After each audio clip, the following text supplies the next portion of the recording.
Muriel Salmona, vous êtes psychiatre, psychotraumatologue, présidente de l'association Mémoire traumatique et victimologie. Vous allez nous proposer une série de 3 chroniques sur les violences envers les femmes. On va commencer avec les violences sexistes et sexuelles depuis l'affaire Weinstein et le mouvement MeToo, libération de la parole des femmes victimes de violences sexuelles. On assiste, c'est vrai, à un tournant absolument historique aux États-Unis dans la lutte contre ces violences avec le projet Time's Up.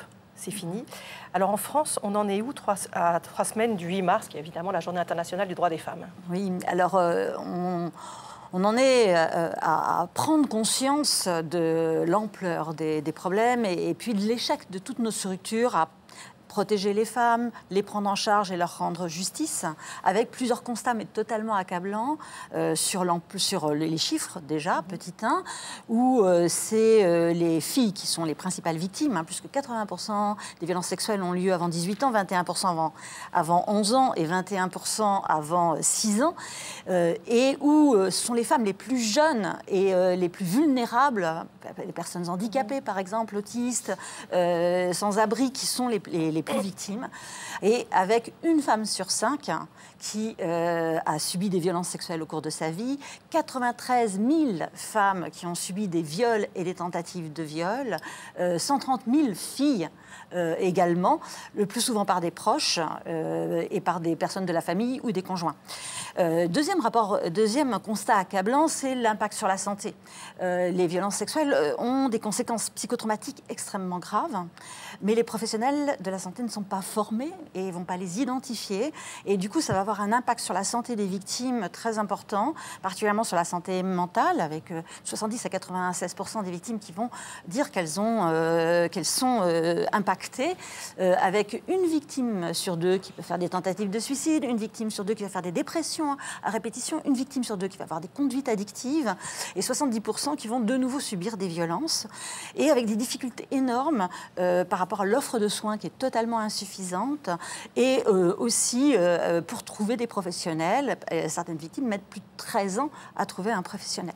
Au niveau de la justice, oui, ça se passe comment? Alors la justice, c'est encore pire. Oui, là, c'est encore plus accablant, puisqu'il n'y a que 9% des victimes de viol qui portent plainte et 1% de condamnation en cour d'assises. Sur l'ensemble des plaintes, 70% sont classées sans suite et 20% en fait vont être correctionnalisées, comme l'histoire de la petite Sarah. Victime de 11 ans qui a été abusée par un adulte. Si je comprends bien, il y a urgence à agir. Urgence absolue. Là, on est dans une société du déni, de la loi du silence, de la culture du viol, avec une culpabilisation de la victime. Les victimes sont abandonnées, ne sont pas protégées. 83% des victimes n'ont jamais été ni protégées, ni reconnues. Elles ont en fait une perte de chance très importante, puisque les professionnels de santé ne sont pas formés. Et du coup, si elles recevaient des soins adaptés, la majorité des conséquences ne leur arriveraient pas. Et puis aussi, il y a une méconnaissance des troubles psychotraumatiques qui fait que leurs symptômes, leurs comportements qui sont directement dus aux violences, comme la sidération, la dissociation, la mémoire traumatique, va leur être reproché. Et vraiment, les parcours judiciaires vont être extrêmement mal vécus par les victimes. Plus de 80% des victimes le vivent mal. Et ça augmente aussi le risque suicidaire. Donc, il y a urgence à agir. Et le président de la République, son gouvernement et Marlène Schiappa, le 25 novembre 2017, le jour de la journée internationale des droits de lutte contre les violences faites aux femmes, a fait des propositions dans le cadre de la grande cause du quinquennat sur l'égalité hommes-femmes. Alors, en quoi ça consiste, ce plan de lutte du gouvernement? Alors, en de nombreuses mesures, dont plusieurs que l'on vraiment demandé depuis très longtemps, avec 3 volets. Un volet pour la prévention et l'éducation des plus jeunes, dès la crèche, dès la maternelle. Un volet pour améliorer la prise en charge, et ce n'est pas du luxe. Et un volet pour renforcer l'arsenal juridique, ce qui n'est pas du luxe non plus. Alors, les médecins vont être très ciblés. On va leur demander de vraiment s'impliquer avec un dépistage systématique que l'on demandait des violences, avec une prise en compte du psychotrauma, donc il va falloir qu'ils se forment, avec aussi une prise en charge à 100% de toutes les conséquences sur la santé des violences, et surtout des centres pluridisciplinaires. Ça aussi, nous, on luttait pour ça. Donc 10 vont être déployés, ça va être des centres gratuits, et au total, c'est 100 qui vont être prévus sur toute la France. Les 10 vont être déployés en 2018.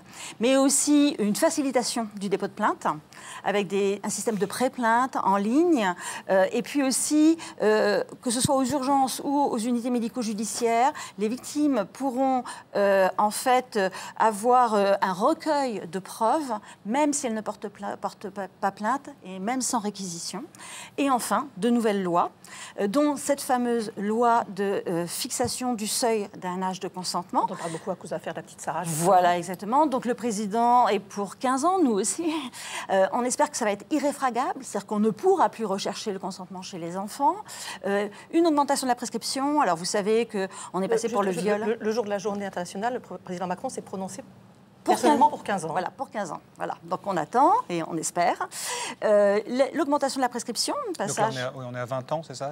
Oui, 20 ans pour le viol, maintenant 6 ans pour les agressions sexuelles. Et pour les mineurs, on est 20 ans après la majorité. Et là, on aurait un allongement de 30 ans après la majorité qui est proposé. Nous, on aimerait l'imprescriptibilité, mais bon, déjà, ça serait bien. Et puis, ce délit aussi d'outrage sexiste. Et enfin, aussi une sécurisation de la procédure, des procédures judiciaires, une meilleure protection des victimes. Ça fait beaucoup. Est-ce que pour vous, c'est suffisant? Alors, c'est déjà une grande avancée, il faut le reconnaître. Il faut que les moyens humains et financiers soient au rendez-vous. Il faut aussi que les plans, aussi, 5e plan de lutte contre les violences faites aux femmes, 1er plan de lutte contre les violences faites aux enfants, soient aussi effectifs. Mais c'est très loin d'être suffisant, bien entendu. Il y a une réforme de la justice très importante à faire. En ce qui concerne les médecins, il faut qu'ils soient formés. Or, ils ne sont toujours pas formés pendant leurs études initiales. On a fait une enquête avec la MIPROF où 87% des étudiants en 2e et 3e cycle disaient n'avoir jamais reçu de formation sur les violences et sur leurs conséquences psychotraumatiques, et ils étaient 95% à la réclamer.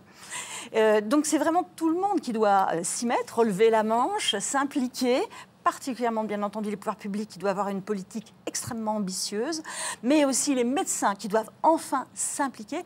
Les violences les concernent, ça entraîne vraiment, c'est un problème de santé publique majeur, et les médecins sont les premiers recours pour les victimes, particulièrement les psychiatres pour les violences sexuelles, et puis tous les citoyens, bien entendu, avec une solidarité pour les victimes. Merci. Merci beaucoup. Il y a un numéro, évidemment, Solidarité Femmes, c'est le 3919, avec un site solidaritéfemmes.org. Merci beaucoup, Muriel.